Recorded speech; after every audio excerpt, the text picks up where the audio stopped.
오늘도 이제 창세기 42장 우리가 두 번째 시간을 갖는데요. 42장은 가나안 땅에도 이제 이렇게 흉년을 맞아가지고 양식이 떨어져서 그 양식을 구하기 위해서 애굽에 내려가서 양식을 구하는 과정에서 있었던 이야기들입니다. 여기 보면 이제 오늘 우리가 다룰 이야기 중에는 그 형제들을 이미 이제 요셉은 알고 있죠. 형제들이 내려왔으면. 그렇지만 이제 형제들을 이렇게 정탐꾼으로 이렇게 모함을 이렇게 해요. 그런데 이제 그렇게 모함하는 목적이 있겠죠. 그래서 이제 그런 어떤 내용에 대해서 이제 중심으로 오늘 살펴보려고 그러는데, 자, 먼저 형제들의 정탐꾼으로 모함한가, 그 모함을 벗어나는 어떤 요구에 대해서 한번 논해보자라는 것이 이제 오늘 주제입니다. 먼저는 요셉의 형제들을 정탐꾼으로 모함하는 일과 동생을 데려옴으로 그들의 어떤 말이 진실, 그러니까 정탐꾼이 아닙니다. 우리는 양식을 구하러 왔습니다. 라고 이렇게 이야기를 했지만, 그거에 대한 어떤 진실함을 이렇게 입증하고, 죽음에 면하는 어떤 그런 어떤 이유를 이렇게 우리가 나눠보고자 해요. 그러면 요셉은 왜 형제임을 이미 알면서도 이렇게 정탐꾼으로 모함을 했을까? 그런데 그 모함을 벗는 것은 동생 베냐민을 데리고 오는 걸로 이렇게 했을까 하는 것에 대해서 살펴보고요. 그리고 두 번째는 이제 3일 동안 가두었다가 3일에는 이제 한 사람을 이렇게 옥에 그대로 잡아두고 나머지는 다 이렇게 양식을 가지고 돌아가서 어, 곡물로 이렇게 구제하게 하는 일을 이렇게 행하게 했을까? 이것은 또 무엇을 보여주는 것일까라는 것과 또 하나는 또 자신들의 어떤 정탐꾼이 아님을 받아들여지지 않자 한 사람의 인질로 잡아두고 막내 동생을 데려와야 한다라는 그 요셉의 요구로 자신들이 예전에 이렇게 요셉에 의해서 요셉을 이렇게 통해서 범죄한 그 사건을 이렇게 떠올리게 하고 그때의 어떤 일들을 이렇게 해상하는 걸로 이렇게 드러나요. 자, 이런 것들이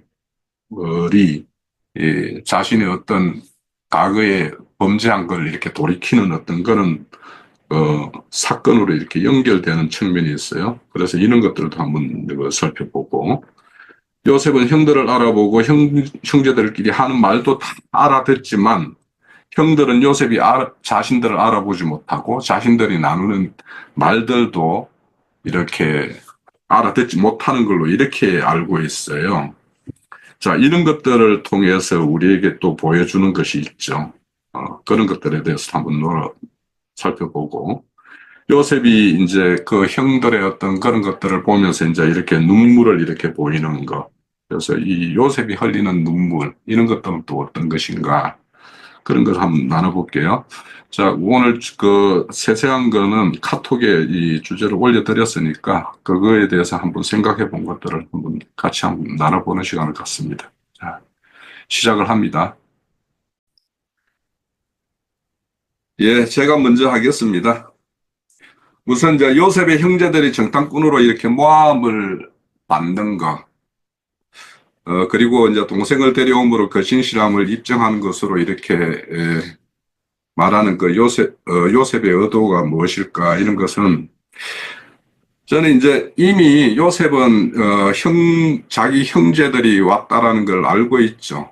그리고 이제 그 형제들이 과거 지금으로부터 보면 한 13년 전쯤에 그들의 어떤 형제의 어떤 그 모습 그대로인지 아니면 그 13년의 어떤 세월 동안 아버지와 함께 있으면서 아버지가 이렇게 잃어버린 아들로 인해서 고통하는 거 이런 것을 통해서 뭔가 이렇게 변화된 어떤 뭔가가 있는지 이런 것들이 좀 알고 싶었을 것 같아요. 그래서 이제 그 당시에 어떤 요셉의 어떤 진정성이라는 것은 형제들에게 이렇게 받아들여지지 않았었던 것이죠. 단지 자기 자신은 하나님이 주신 꿈을 꾸었을 뿐이고 그 꿈을 형제들 앞에서 이야기했던 것 뿐인데 그걸로 인해서 이제 형제들의 어떤 미움을 받아서 이렇게 애국으로 팔려가는 그런 어떤 신세가 되었던 거죠. 그때 그 요셉의 어떤 심정이 어떠했을까 이런 것들을 우리가 좀 짐작하고도 이제 남음이 있죠. 자, 그렇다면 지금 그 형들은 가나안 땅에도 흉년이 들어서 곡식이 떨어짐으로 인해 가지고 양식을 구하러 왔을 뿐이에요. 그렇지만 이렇게 정탐꾼으로 이렇게 오해받아 가지고 그 오해를 이렇게 자신은 그것을 오해를 풀기 위해서 모든 것을 다 이렇게 자기 집안의 내력이나 이런 것까지 다 설명을 했지만 그거에 대해서도 이제 받아들여지지 않았을 때 그때의 어떤 그 애통함과 은통함 뭐 이런 것들이 있겠죠. 그런 것들을 이제 느껴보는 거죠. 그래서 우리가 흔히 이제 동병상련이라고 이야기하죠. 그래서 같은 걸로 같은 병으로 이렇게 고통당하는 사람들끼리는 서로 불쌍히 여기는 어떤 마음이 있는 것, 이런 것을 이제 동병상련이라고 그래요. 그런 마음들이 형들에게도 여전히 이렇게 새롭게 자리 잡고 있는지, 이런 것들이 이제, 이런 어떤 사건을 통해서 이렇게 파악하고 싶었던 것이 요셉의 어떤 의도였던 걸로 이렇게 보여져요. 그리고 이제 그 동생을 데려와야만 그들의 진정성을 믿겠다라는 것은 결국 그 아버지에게 요셉은 어떤 존재였고 지금 하나 남아있는 베냐민 그 동생은 어떤 존재인지에 대해서 이 형제들이 이해하고 동감을 하고 있는가 이런 거에 대해서도 이제 알고 싶었던 것 같아요. 그렇지만 이제 베냐민은 그 아버지에게 사랑하는 라헬의 하나 남은 아들인데 그 아들마저도 이런 어떤 모함을 받는 그 현장에 이렇게 데리고 간다라는 것은 그 형제들도 아버지가 죽기보다도 싫은 어떤 그런 상황일 것이라고 아마 백분 이해하고 있을 겁니다. 그런 심정, 그러니까 이미 하나 잃어버린 요셉에 대한 그 아버지의 어떤 심정, 그리고 하나 남아있는 베냐민까지도 그렇게 보내야 된다는 그런 심정에 대해서 그 형제들이 그 어떤 아버지의 어떤 심정을 이해하고 있는가 하는 것들이 이제 이 모함하는 거의 어떤 본질이라는 생각이 들어요. 그래서 죄인 그러니까 형제들이 요셉으로부터 용서받는 것은 그들이 예전에 어떤 그런 어떤 마음에서 돌이켜서 아버지의 심령과 이렇게 동일된 어떤 그런 생각을 가지고 있고 한다라면 그것이 용서의 어떤 전제 조건이 될 것이라는 생각이 들어요. 그래서 그것이 그러니까 아버지의 마음과 함께 하나가 되는 어떤 그거의 어떤 정표가 베냐민에 대해서 어떤 생각을 가지고 있는가 하는 것이 그것을 통해서 이제 충분히 파악할 수 있기 때문에 베냐민을 데려오는 것 이런 것으로 이제 이렇게 제시되었고 또 요셉 또한 그 하나 있는 그 동생 베냐민에 대한 어떤 그 그리움 그에 대한 어떤 사랑 뭐 이런 것들이 있기 때문에 그 마음을 이렇게 전하는 것이 베냐민으로 이렇게 통해서 이렇게 나타난다라고 생각을 해요. 그래서 이제 그렇게 정탐꾼을 모함한 거나 베냐민을 데리고 옴으로 인해서 그들의 어떤 진실된 이런 것들을 이렇게 하나의 어떤 용서의 어떤 그런 전제로서 이렇게 제시된 걸로 이렇게 보입니다.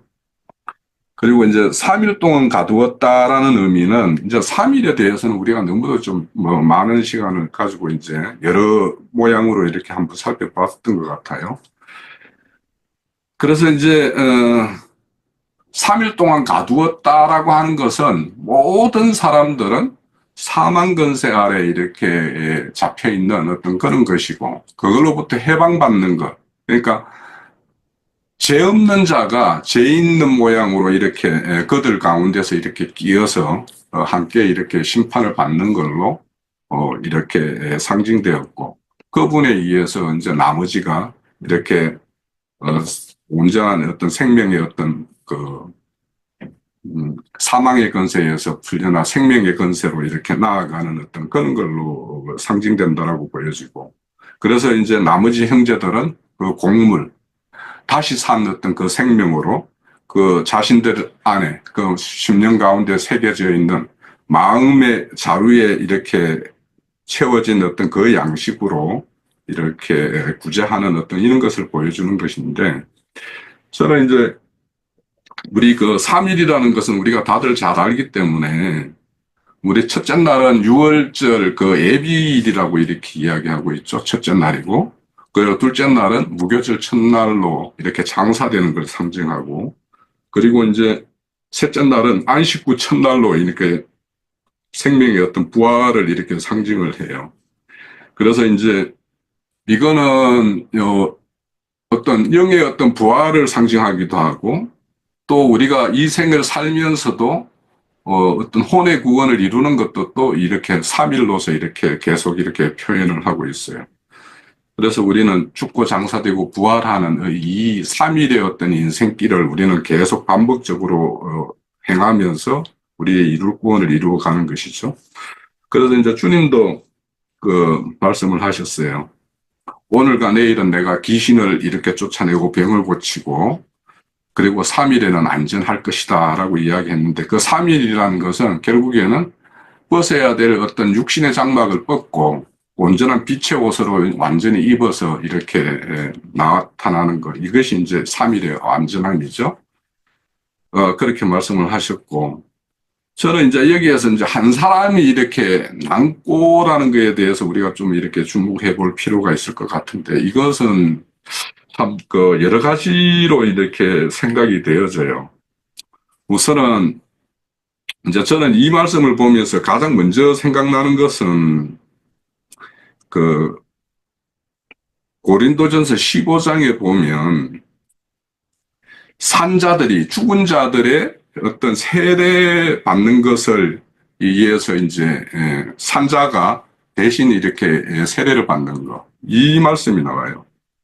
그래서 이거는 그러니까 육신의 모든 그 생명은 온전히 죽게 이렇게 맡겨두고, 그래서, 육신의 어떤 것들은 주님의 어떤 죽음에 다 맡겨두고, 영으로 산 어떤 그 생명으로서 이렇게, 전도 사역을 이렇게 하는 거, 이런 것들을 이렇게 상징한다라고 이렇게 한편을 보여지고, 그리고 이제 또 고린도 후서 4장에 보면 이런 게 있어요. 우리는 날마다 그 예수의 죽음을 내 몸에 이렇게 짊어진다, 이런 말씀이 있어요. 그래서 예수의 어떤 죽음이 실질적으로는 나의 어떤 옛사람의 어떤 죽음이라는 것을 이렇게 상징하고, 그래서 여기에서 풀려난 어떤 아홉 형제들은 자신 대신 죽은 어떤 그 죽음을 자신의 어떤 믿음으로 이렇게 취해서 자기 마음 자루에 이렇게 담아진 어떤 그 영의 양식을 분배하는 일에 전력을 다하는 어떤 그런 것들로 이렇게 설명하고 있는 것이 아닌가, 이런 생각이 들고, 이거의 어떤 그 모형은 이사야서 53장에 보면 우리가 뭐 잘 알죠. 53장의 내용은 그의 찔림이 우리의 어떤 허물이고, 그래서 한 사람, 목에 갇혀 있는 그 한 사람에 의해서 다시 산 사람들, 그 산 사람들이 이제 다른 사람들의 어떤 그 죄악을 이렇게 씻기 위해서 이렇게 행하는 어떤 어려운 일, 이런 것들을 이렇게 보여주는 어떤 밑그림이다, 이런 생각을 좀 하게 됩니다. 그래서 이제 사도들은 이제 자신의 어떤 생명 자루에 생명의 말씀, 진리의 말씀을 이렇게 담아가지고 이렇게 날마다 자신은 죽음의 사선길을 걸으면서 이렇게 자신 안에 있는 그 생명을 분배하는 일, 이런 일을 담당하는 것, 이런 것들을 이제 한 사람은 옥에 갇혀 있고 나머지 자유한 자들은 그걸 이제 가지고 이렇게 구제 사업을 하는 거, 이걸 이제 표현한다라고 이렇게 보여지고요. 또 자신이 이제 정탐꾼이 아님을 받아들여지지 않고 한 사람 임질로 두고 막내 동생을 데리고 와야 한다는 이런 요구로 자신들이 과거에 범했던 그 사건을 이렇게 생각하게 되는 거, 이거는 이제 앞서서 이제 뭐 약간 그때로 설명을 드렸는데, 이제 요압을 요셉을 헤아려 할 때 그렇게 이제 그 애타게 이제 그 자신의 어떤 요셉이 자신의 어떤 이야기를 이렇게 더 전했지만 그 받아들여지지 않는, 그래서 형제들에 의해서 이렇게 애면받는 어떤 그런 것들을 이제 그런 사건이 있었죠. 그런데 지금 이제 형제들이 오히려 이제 자신들의 어떤 정탐꾼이 아니라 양식 구하는 자라는 것을 이제 요셉이 받아들여지지 않는 거, 이런 걸 통해서 과거에 요셉이 우리들에게 그렇게 애걸을 했는데 그걸 받아들여지지 않음으로 인해 가지고 그 하가 이제 자신들에게 오늘 임했다, 이렇게 이제 생각을 하는 걸 이렇게 볼 때, 저는 이제 이걸 보면서 우리가 그 어떤 성경에 기록된 어떤 말씀들을 그 내용을 우리가 읽고 이렇게 들음으로 인해서 이렇게 간접적 그 체험을 할 수도 있죠. 그렇지만 이렇게 형들이 직접 그런 사건을 이렇게 경험함으로 인해 가지고 자신들이 과거에 범했던 그런 어떤 가오에 대해서 더 깊게 이렇게 성찰하고 돌이키고 회개하는 어떤 그런 계기가 되었을 것이라는 생각이 들어요. 그래서 이제 저는 이제 흔히 우리가 이제 우리의 어떤 기독의 어떤 신앙이라는 것이 그냥 이렇게 이해하고 깨닫고 하는 것이 아니라 진짜 체험함으로 인해 가지고 이렇게 깨닫는 것, 이런 것들이 정말 그 어떤 생명으로 이렇게 연계되는 어떤 그런 것이라는 걸 우리가 이제 이런 사건을 통해서도 이제 알 수 있을 것 같아요. 그래서 이렇게 형제들의 어떤 생명을 온전하게 하기 위해서도 이렇게 자신들을 이렇게 자기가 모함받았던 것을 그들도 함께 이렇게 받음으로 인해 가지고 자신이 과거에 그 범했던 그런 오류를 다시 이렇게 되새기고 그거에 대한 어떤 깊은 음, 회개를 통해서 이렇게 용서받는 어떤 그런 걸로 이렇게 나아간다라는 것을 볼 수 있다고 생각해요. 그리고 이제 요셉의 형들을 알아보고 이제 형제들끼리는 이제 요셉은 형들을 다 알아보고 그들이 나누는 이야기도 다 듣고 있지만 형들은 요셉은 전혀 우리를 대해서 알지 못하고 어, 그리고 우리가 나누는 이야기에 대해서도 알지 못한다라고 이렇게 생각을 해요. 자, 이런 걸 보면서 이제 저는 이제 어떤 생명의 어떤 풍성을 이렇게 이룬 자와 그렇지 못한 자의 어떤 그 상호 관계가 이렇게 나타난다라는 생각이 들어요. 그래서 생명의 어떤 단계가 높은 사람은 생명 단계가 낮은 사람들의 어떤 그 어떤 모습들을 이렇게 낱낱이 이렇게 파악하고 읽을 수 있고 그들의 어떤 실상들을 이렇게 잘 이렇게 알고 있기 때문에, 그런데 이제 생명의 단계 밑에 있는 사람은 이제 사실은 그 위에 있는 사람이 지금 뭐 자기 자신이 이제 깨달은 뭔가가 있으면 그거에 대해서 어떤 특별한 의미를 부여하고 이거는 특별한 거다, 뭐 강조되어야 마땅하다, 막 이렇게 이제 이야기를 많이 하죠. 음, 그래서 이제 그런 것들을 보면 음, 그 위에 있는 사람들은 그다 뭐 그럴 수도 있다라고 생각을 하면서도 그 어떤 어, 분량을 이렇게 다 이렇게 나름의 어떤 그는 그 가늠을 하고 있죠. 그래서 이제 이런 것들이 생명의 어떤 수준은 결국에는 통찰력과 연계되고 그 통찰력은 상대에 대해서 이렇게 더 정확한 진단과 그에 대한 어떤 해법, 이런 것들도 이제 제시가 되는 거죠. 그래서 이제 오늘 이렇게 보면 요셉은 이미 형들인 걸 다 알고 그들이 지금 나누는 이야기가 어떤 건지 다 알고 있는 거, 이런 것들을 보면 이제 성령은 모든 것을 다 통달한다라는 우리 고린도 전서에 있죠. 그래서 그런 내용과 똑같이 예, 우리의 어떤 생명의 어떤 수준이 어떠한가에 대해서도 우리 스스로 이렇게 객관적으로 이렇게 평가해 볼 수 있는 어떤 그런 것이 있어야 되고, 그리고 어, 나에 대한 어떤 그 아는 것이 내가 내 자신에 대해서 아는 것보다도 그 생명 단계가 높은 사람이 높은 단계에 있는 그 생명이 오히려 내 자신에 대해서도 더 잘 파악하고 있을 수 있다라는 것을 우리가 좀 인정해 볼 필요가 있다. 그래서 이런 것도 보면서 참 그래요. 제가 가끔 이제 장로 형제님하고 뭐 의견이 좀 다르면, 다른 거에 대해서 수긍이 안 되면 안 된다라고 말은 못 해요, 저는. 그게 안 되는 걸 된다라고 할 수는 없으니까.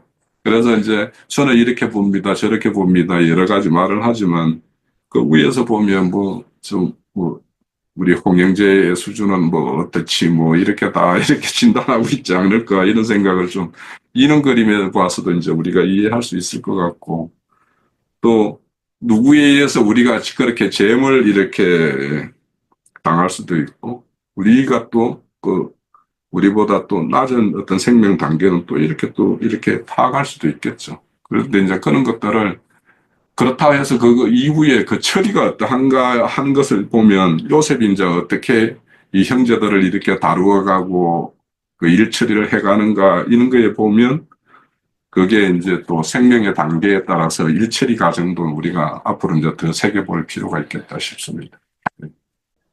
저기 이제 가번에 요셉이 형들을 정탐꾼으로 모함하는 일과 동생을 데려옴으로 진실함의 입증과 죽음을 면하는 이유 그랬는데 이제 형제님이 질문한 거에서 조금 그러니까 모함하는 일은 왜 그런가 이렇게 이제 한번 생각을 좀 해보려고 해요. 근데 제가 이거 얼마 전에 이제 이렇게 혼자 이제 그냥 묵상하는데 그런 생각이 들었어요. 어, 굉장히 이 강렬하게 어떤 그 감동이 오는 게 참, 제가 이전에 이제 기독교 생활을 할 때 열심을 냈던 부분들이 있어요. 그리고 내가 그것이 옳다고 막 이렇게 뭐 깃발을 들 정도는 아니지만 강력하게 뭐 이렇게 주장하면서 뭐 이런 그런 것들이 있어요. 그러니까, 그래서, 이제 제가 남들만큼 기도를 못했기 때문에 기도 같은 건 아니지만 하여튼 그런 부분들이 시간이 지나면서는 그게 제가 뭐 공부 못하는 거라든가 뭐 돈 관리를 잘 못해가지고 뭐 이렇게 뭐 마누라 뭐 늦은 나이까지 뭐 이렇게 저기 막 지하 아니 월세방 그 단칸방에 살게 하고 이거 인간적으로 부끄러운 거죠. 근데 그런 것으로 인해서 막 그걸 사람들한테 감추고 싶고 막 그런 거는 아닌 것 같아요. 그래서 뭐 사람이 태어난 대로 살지 그러는데, 이렇게 진짜 수치스러웠던 건 뭐냐면, 제가 기독교에서 있으면서 어떤 있었던 일들이 자꾸 생각이 나는데, 정말로 수치스러웠던 일들은 그곳에서 일어났다고 저는 이렇게 생각이 들어요.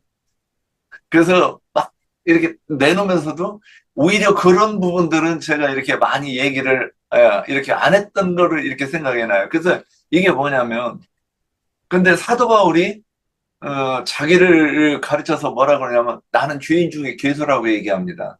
정말 이 말씀이 딱 생각나면서 이게 딱 깨달아지는 거예요.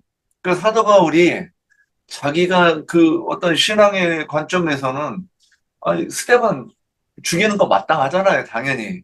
예, 우리도 이단들이 생각하는 거, 이단들을 이렇게 만나가지고 엉뚱한 소리 하면 우리도 치매로 오르잖아요. 제가 보면 나인자님도 이렇게 보면 그런 막 그러 보시면 막 끌어올르셔가지고 견디지를 못하시는 거를 이렇게 보여요. 근데 그게 그런 이것들이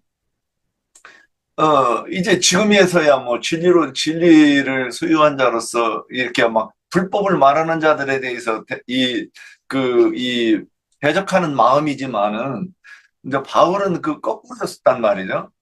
근데 그 이후에 그 사람이 자기가 아무리 하나님의 은혜가 있었다고 해도 감히 하나님 앞에 머리를 들고 어떤 자기를 어떤 그 공로나 자기의 열심, 헌신, 충성 이런 것들을 내세우고 자랑할 수 있었겠는가?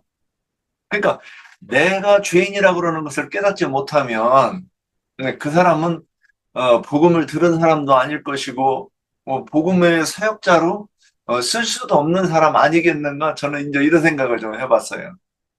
그러면 그래서 우리가 그 복음을 깨닫고 복음이 들리려고 하면 내가 먼저, 내가 어떤 주인이었었다는 거를 먼저 깨달아야 된다고, 생각나는 것이 또 말씀이 예수님께서, 유대인들에게 말하기 뭐라고 말씀하냐면, 세리와 창기들이 너희보다 먼저 천국에 들어가리라고 이 말씀이, 여기서 세리와 창기가 누구인가? 그냥 항상 자기가, 자기 자신이 주인임을 깨닫는 자들이라고 이렇게 이해가 되는 거예요. 그래서 자기가 주인이었다는 것을 깨닫지 못한 사람이 어떻게 복음을 들은 자겠는가? 이제 이런 생각이 드는 거예요. 그래서 이 요셉이 형들을 모함해가지고 3일 동안 놔뒀던 거는 예수님이 오셨을 때 배척하던 그 유대인들을 예표하고 또 그 예수님의 십자가에 못 박혀 죽게 한 것을 이렇게 예표한 것이라고 보입니다. 그래서 그들이 3일 동안 감옥에서 있어야 자기들의 죄를 깨닫고 그리고 거기서 회개를 해야 그 다음에 그 사람들이 열두 제자들을 예표하는 그 복음의 전도자로서 다시 살리심을 받는 자 아니겠는가? 이제 이렇게 생각했습니다. 그래서 나본은 위의 질문과 이어서 같이 이렇게 대답했고요. 다본은 자신들이 정탐꾼이 아님을 받아들이지 않고 한 사람은 인질로 잡아도 막내 동생을 데려간다는 요셉의 요구로 자신들의 범죄 사건을 생각하게 한 것은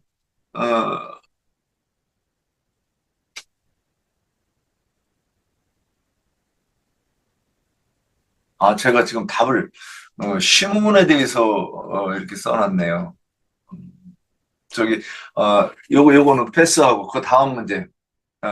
요셉은 형들을 알아보고 형들끼리 하는 말도 알아듣지만 형들은 요셉을 알아보지 못하고 잠깐만 바로 전화 드릴게요. 예, 여기서 그 본다 하는 것은 우리가 이제 성경에 많이 나오죠. 누가복음 4장 18절에 보면 아버지께서 성령을 주셔서 하게 하시는 일이 소경의 눈을 뜨게 하는 일 이렇게 이제 나오죠. 몇 가지 중에서. 그러면 그 소경이 봐야 되는 게 무엇이냐는 거예요. 누가복음 18장에 보면 여리고에 가셨을 때 한 명이 길가에 앉아 구걸하다가 무리가 지나감을 듣고 무슨 일이냐 물었는데 그들이 나사렛 예수께서 지나가신다 하니 맹인이 외쳐 이르되 다윗의 자손 예수여 나를 불쌍히 여기소서 하거늘. 그런데 내려가면 41절에 물어보시잖아요. 네게 무엇을 하여 주기를 원하느냐. 예수께서 그에게 계시되 무엇을 하여 주기를 원하느냐 그러니까 주여 보기를 원하나이다 이렇게 했단 말이에요. 그러면 이게 그러니까 내가 이제 소경으로 살기가 너무 답답하니까 좀 이렇게 보고 길도 좀 내 마음대로 막 지팡이 없이 걷게 해주세요 이런 말이었던 것인가. 이게 성경인데 그럼 여기서 말하는 것은 봐야 되는 게 뭐냐면 요한복음 1장 14절에 아버지의 독생자의 아버지의 독생자의 영광을 보려고 하는 그것 아니겠는가. 그러니까 예수 그리스도의 그 요한복음 6장 40절에 내 아버지의 뜻은 아들을 보고 믿는 자마다 영생을 얻는 이것이니 마지막 날에 내가 이를 다시 살리리라 그랬잖아요. 그러니까 여기서 본다고 하는 것은 아들의 얼굴을 봐야만 내가 영생을 얻는 것이니까. 요한복음 3장 16절에서 누구든지 저를 믿으면 멸망하지 않고 영생을 얻는다 그랬는데 여기서도 아들을 보고 믿는 자는 영생을 얻는다 그랬으니까 이 믿음에 대해서 얘기하는 거잖아요.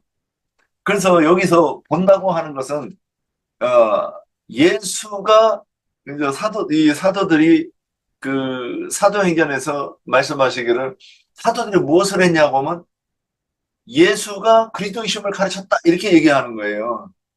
그래서 인자 예수가 성령이시다 또는 그분이 우리와 함께 임마누엘 하시는 영원토록 우리의 왕이 되셔서 우리를 공급하고 다스리시는 그분이시다 이런 이 고백을 한마디로 함축해서 가르쳤지만 그게 성경 전체를 해석해서 요한복음 5장 39절에서 말씀하신 것 같이 성경이 내게 대하여 기록한 것이라고 하는 것을 사람들이 확실하게 가르쳤다 이러는데 그렇게 성경에서 증거되는 예수가 누구인가 그리스도이심을 아는 것이 결국 이렇게 보는 것 아니겠는가.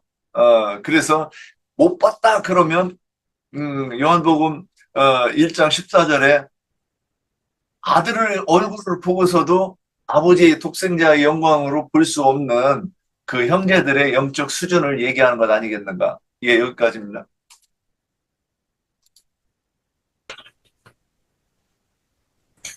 가본의 문제는 요셉이 형들을 정탐꾼으로 모함한 일과 동생을 데려옴으로 진실함이 입증과 죽음을 면하는 이유하고 있는데, 이거는 아까 형제님도 홍 형제님도 말씀을 하셨듯이 그렇게 형들이 그 전에 요셉한테 어떻게 했던 그러한 저기로 해서 우선은 형들을 시험하고자 하는 그런 의도가 많았겠죠.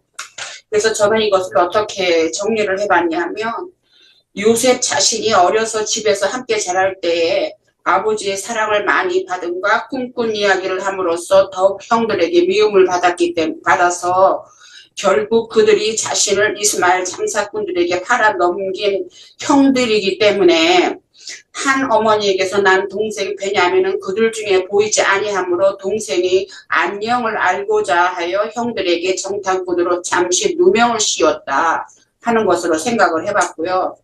동생 베냐민을 데려온다면 요셉은 동생은 자기처럼 형들로 인하여 아무런 고난을 받지 않고 아버지와 잘 지내고 있음이 확인되므로 그것을 알기 위하여 형들을 시험하고자 하였기 때문이다 하는 것으로 이제 우리가 지금 이렇게 42장이 진열되는 그 이야기 줄거리로는 우리가 볼 수가 있지요. 그러는데 이제 이것을 우리가 이제 그 경륜의 비유를 한다면 이는 곧 교회 시대의 마지막 때에 당연히 베냐민은 교회 시대에 이기는 자들을 대표를 하기 때문에 성령인 야곱과 함께 있어야 되는 것은 경륜적으로 당연한 것이지요. 그래서 여기서도 교회 시대의 마지막 때에 그 형제들에 대한 그 신약 시대의 형제들에 대한 그 주님의 염려와 사랑이 내포되어 있는 것이 아닌가 하는 것으로도 이렇게 보아졌습니다. 그리고 나본의 문제는 3일을 가둔다는 의미와 3일에 한 사람만 남기고 나머지 형제들을 곡물로 구제하는 의미했는데, 저는 이거를 말씀을 어떻게 나누어서 봤냐면 어쨌든 3일 동안 가둔 것은 예수님의 사흘 길러서 요셉은 부디 형들의 옛사람 성품은 죽어 장사되고 그리스도의 새 심령으로 부활하기를 원하는 것에 대한 표적이라고 생각을 해요. 그리고 이제 사흘 후에 요셉이 형들에게 이르는데, 이제 형제님은 그 말씀을 믿침을 안 하셨는데, 이야기를 안 하셨는데, 나는 하나님을 경외하노니 너희는 이같이 하여 생명을 보존하라 하는 말씀이 되어 있어요, 본문에. 그래서 그것을 본다면은 요셉이 사흘 동안 가둔 그 의미에 대한 것이 여기에 많이 포함이 되어 있다고 생각이 되어져요. 그렇기 때문에 형들에게 제발 돌이켜서 회개함으로 그리스도의 생명으로 부활하기를 애원하는 어떠한 애절함이 여기에 담겨져 있다고 생각이 되어져요. 그랬기 때문에 그로 인해서 형들이 뉘우치게 되는 것이다 하는 것인 거예요. 여기서는 형제님은 말씀을 3일의 일로 해서 9형제는 내버려두고 공물로 해서 두서 보내고 한 사람만 오게 가둔다 하는 것으로 이제 그렇게 말씀을 연결을 하셨는데, 저는 사흘 만에 요셉이 그들에게 이른 말은 제발 그리스도의 마음으로 돌이켜서 옳은 행실이 되어지기를 원하는 그러한 마음이 요셉의 마음에 있어진 것이고, 그것이 결국은 3일 동안에 가두었던 요셉의 의도였다고 보여지는 거예요. 그래서 3일 동안 가두었다 하는 것을, 그래서 저는 그것이 그리스도의 3일의 그 표적이다 하는 것으로 표현을 했었고, 여기서 그러고 나니까 그 은혜로 말미암아 형들이 이제 돌이켰기 때문에 우리가 아우가 그렇게 애거를 하고 꺼내달라고 하고 했는데도 우리가 그런 거를 모른 척을 하고 했기 때문에 우리가 이러한 벌을 받는 것이다 하는 것으로 이렇게 뉘우치게 된 거지요. 그래서 제가 이제 그것은 이제 그런 쪽으로 저는 이해를 했고 3일 동안에 가둔 것에 대해서는, 그리고 한 사람만 남기고 나머지 형들을 곡물과 함께 보낸 것은 가나안 땅의 집에 나이 많은 아버지와 동생과 그 외의 모든 사람의 갈급함을 무관할 수 없는 것이었죠. 근데 거기에서 왜냐하면은 말씀에 너희 집안의 곡식을 가지고 가서 너희 집안의 굶주림을 구하고 그렇게 돼 있어요. 그렇기 때문에 사실은 우리가 형제적으로 본다면야 베냐민하고 아버지만 집안에 이렇게 계시는 걸로 보겠지만 거기에는 그 외에 많은 사람이 있는 거잖아요. 집에서 일하는 사람도 있을 것이고 또 교회가 있잖아요. 교회가 있는데 그것이 결국은 신약의 교회이잖아요. 그렇기 때문에 이거는 그 공물을 보낸 거는 마지막 추수 때를 위한 교회들을 위한 양식인 거지요. 강건함을 더 주기 위한 어떠한 핍박이 온다든가 짐승의 때가 오고 해도 믿음을 지키고 강건하여 질 수 있는 그러한 양식이었다고 생각이 되어져요. 그래서 그 형들한테는 공물을 보낸 거고 시므온을 담보물로 남긴 것은 형들 중에 성품이 급하고 거칠은 형은 시므온이라는 것은 거칠은 형은 시므온이라는 것을 요셉은 알았을 것이고 자기를 팔아 넘긴 것에도 시므온이 선두를 서지 않았나라고 생각할 수도 있거니와 자신이 베냐민을 그리워하는 자기 뜻을 방해하는 자로도 될 수 있다는 위험성 또한 생각해 보지 않았을까. 또한 그의 성품에 대한 벌과 교훈이 되기를 원하는 마음이 아니었나 하고도 생각을 해봤어요. 담보물을 거기에 가둬둔 거는. 그래서 그런 쪽으로 해서 여전히 시므온이라는 형은 더 어떠한 벌칙이라든가 아니면은 또 교훈을 더 받아야만 되는 그러한 자이기 때문에 거기에 남겨둔 것이 아니었나 하는 것으로 생각을 해봤습니다. 그리고 이제 다번에 질문은 자신들이 정탐꾼이 아님을 받아들이지 않고 한 사람을 인질로 잡아두고 막내 동생을 데려와야 한다는 요셉의 요구로 자신의 범죄 사건을 생각하게 된 이유는 했는데, 이제 이것도 저는 이제 어쨌든 요 앞에 있는 거는 앞서 제가 말을 같이 연결을 해서 설명을 한 것 같아요. 그러는데 어찌됐든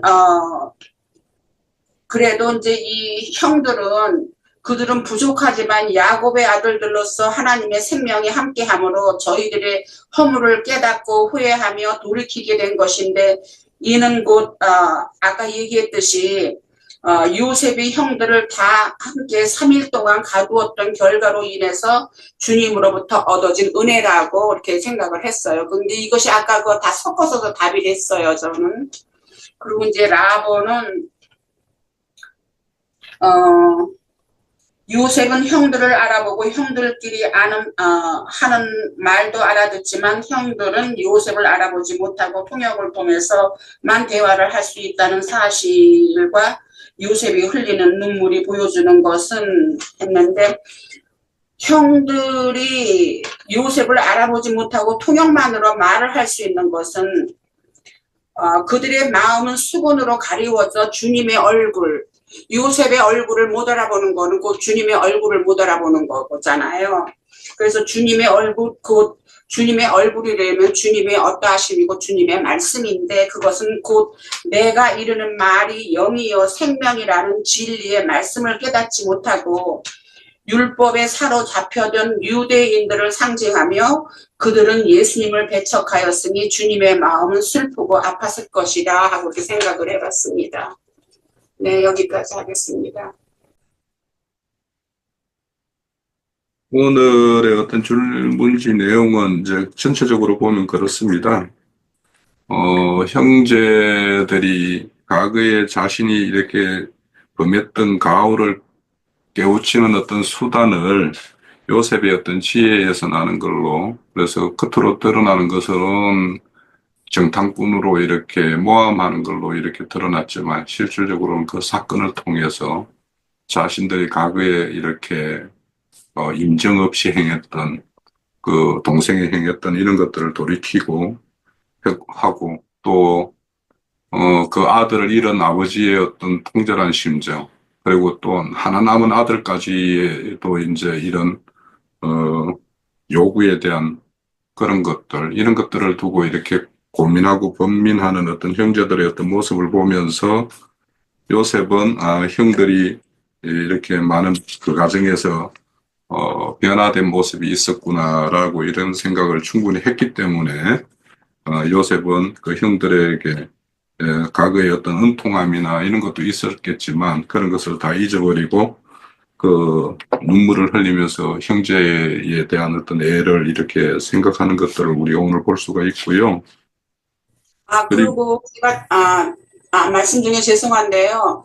아까 제가 증거하는 중에서 그 곡물을 가지고 9형제에게 곡물을 가지고 간 것도 여전히 지금 그 형제들은, 요셉의 형제들은 그 회복될 유대인들을, 이스라엘 12지파를 상징을 하기 때문에 또 그 곡물 또한 역시 9형제에게는 그 회복이 될 수 있는 어떠한 영의 양식이 또 필요로 하는 것으로 해서 우리가 두 가지로 봐야 된다 하는 것을 제가 좀 빠뜨린 것 같아서 제가 좀 보충을 할게요.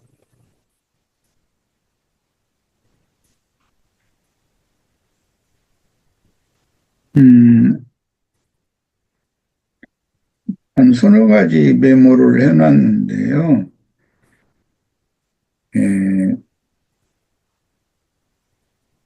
요셉은 애굽의 총리가 된 모습인데 그건 이제 영화롭게 되신 예수를 상징한다면 자기 동생 요셉을 예전에 알고 있었던 요셉,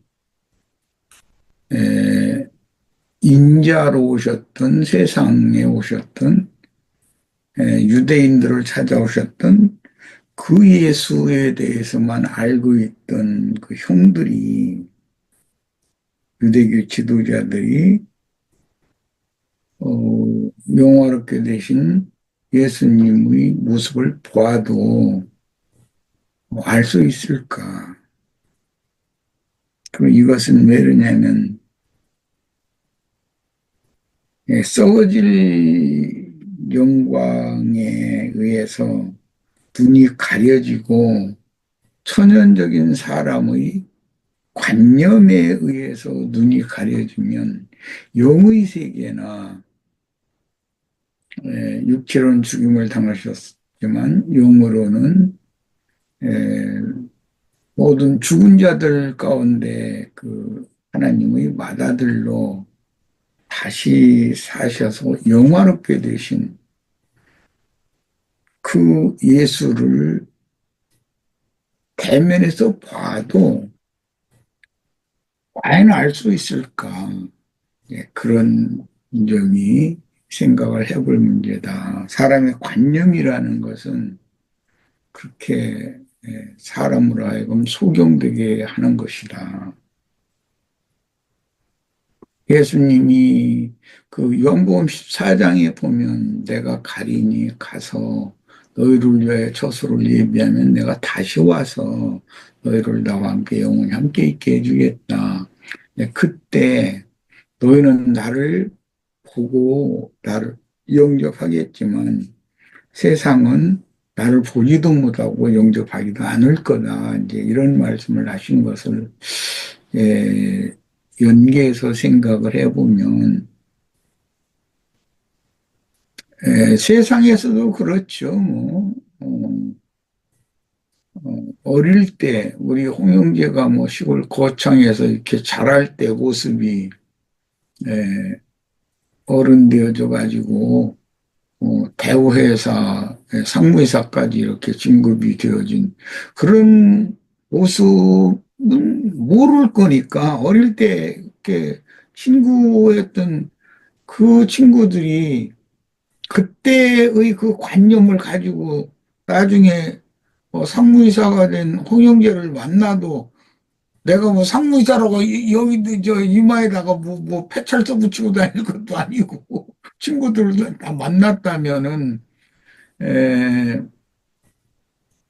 여전히 옛사고 그때 우리가 뭐 어릴 때 이렇게 친하게 지냈고 뭐 이런 거에 대해서는 알겠지만 후에 갑자기 서로가 만났을 때는 그건 모르겠죠. 그래서 변화된 모습은 그런 것도 좀 첫 번째는 생각을 했고 그래서 사람의 천연적인 관념이라는 것은 영의를 뭐라고 말하나? 알 수 없게 하는 원인, 요인이 된다. 그 다음에 애굽에 먼저 내려갔던 요셉이 사실은 가나안 땅의 아버지의 권속이 75인이라고 이제 돼 있는데 그 권속을 공개를 하는 것은 애굽의 요셉이 하는 것이죠. 세상에 보냄을 받은 요셉이 자기 민족, 자기 동족을 사실은 다 공개를 하는 건데 형식상으로는 가나안 땅에 남아있는 그 아버지와 요셉의 형들에 의해서 양식을 사가지고 가서 그 권속들을 다 먹이고 해야 되는 그렇게 돼 있지만 어쨌든 실제로는 요셉이 값을 주고 그게 판 것도 아니고 요셉이 값없이 그냥 양식을 형들을 통해서 공급을 해서 자기 권속들을 기근을 당한 자기 권속들을 애굽의 총리가 된 요셉이 지금 다 공개를 하고 있는 중이거든요. 물론 나중에 애굽에 내려와도 요셉이 그 4대까지 이렇게 다 그 품에 수라해서 길렀다 이제 이랬는데 그게 그리스도의 사역이다라는 걸 또 생각을 해보고 그래서 그 영이 되신 주님은 지금까지도 모든 교회들 온 우주 가운데 있는 모든 교회들을 다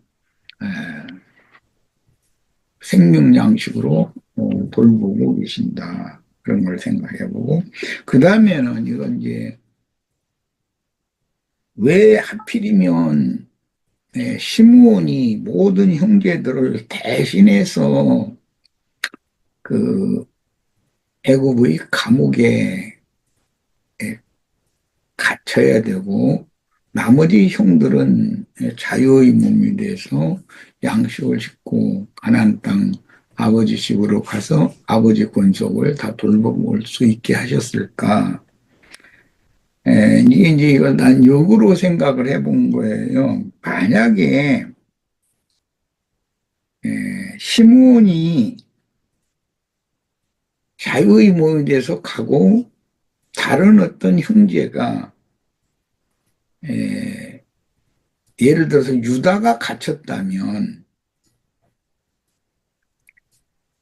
다음에 곡식이 떨어졌을 때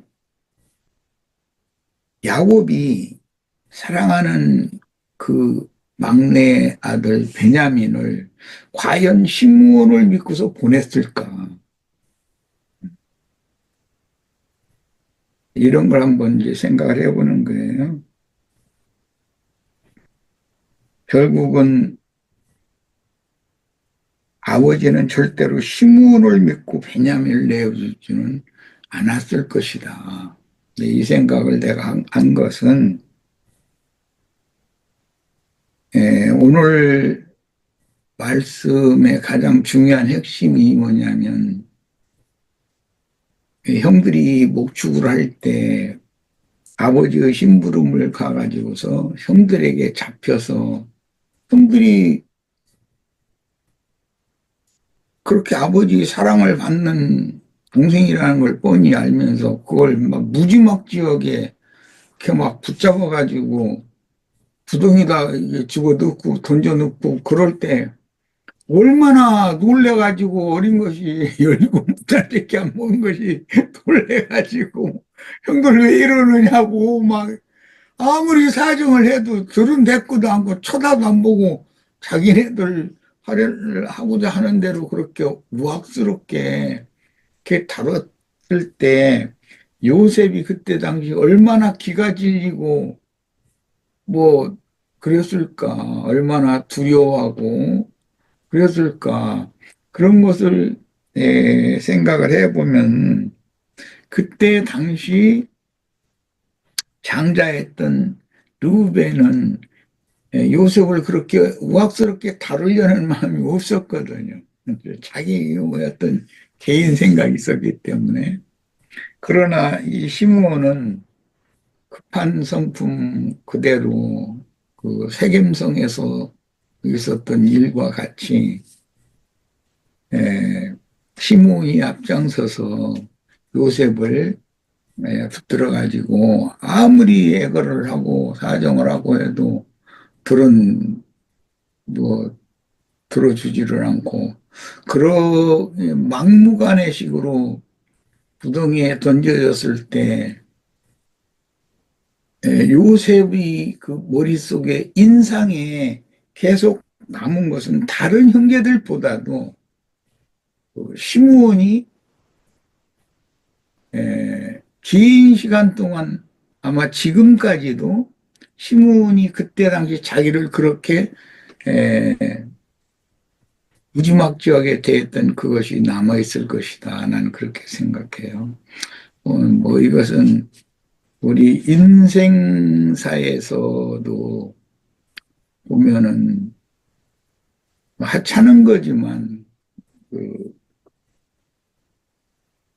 박정희 때 그때 또 전두환이 때 그때는 뭐 통금 박정희 때가 그랬구나.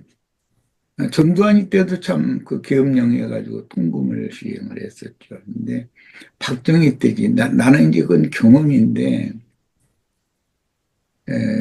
그때 나는 이 사정 때문에 이제 통금을 어겼어요.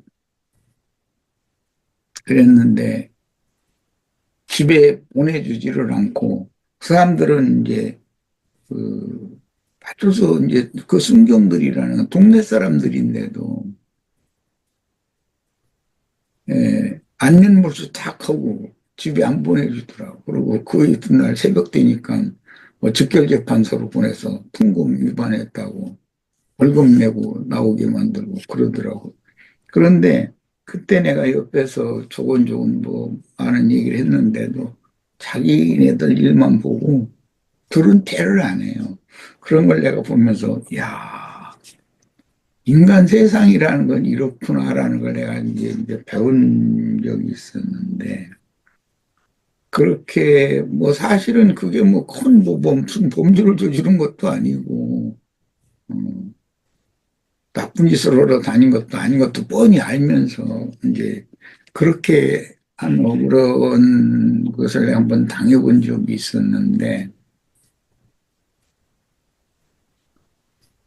그래서 무슨 군사혁명이라든지 계엄령이라든지 이런 거에 대해서는 내가 그때 그때는 뭐 어리다고 할 수는 없지만 에, 그때 내가 이것은 피해자들의 이런 것은 이건 절대로 앞으로도 해서는 안 된다 이런 건데 아주 인이 새겨졌었어요. 예. 그런 것처럼 아마 요셉은 그 형 중에서도 특히 시므온이 이제 르벤이 빠진 상태에서는 제일 이제 맞이가 되니까 주도적으로 요셉을 이렇게 붙잡아서 구덩에다 집어 던져두고 뭐 이제 이런 일에 주동자였을 거니까 그런 많은 생각을 하게 되고, 만약에 그때 시므온이 풀려난 형제들 중에 하나로 가나안 땅에 만약에 갔고 다른 어떤 형이 시므온을 대신해서 오게 갇혔다면 분명히 베냐민을 데리고 시므온이 아버지를 설득해서 베냐민을 데리고 또 내려와서 양식을 또 구해가지는 못했을 거다라는 이제 그런 생각을 해봅니다. 예. 불의는 불의대로 드러나고 의는 의대로 드러나는 때가 오게 마련인데, 이때 시므온은 자기가 요셉을 그렇게 인정사정 없이 대하고 했을 때를 많이 생각을 하면서 돌이키는 기회가 되지 않았을까, 뭐 그런 생각을 해본 겁니다. 예, 마칩니다.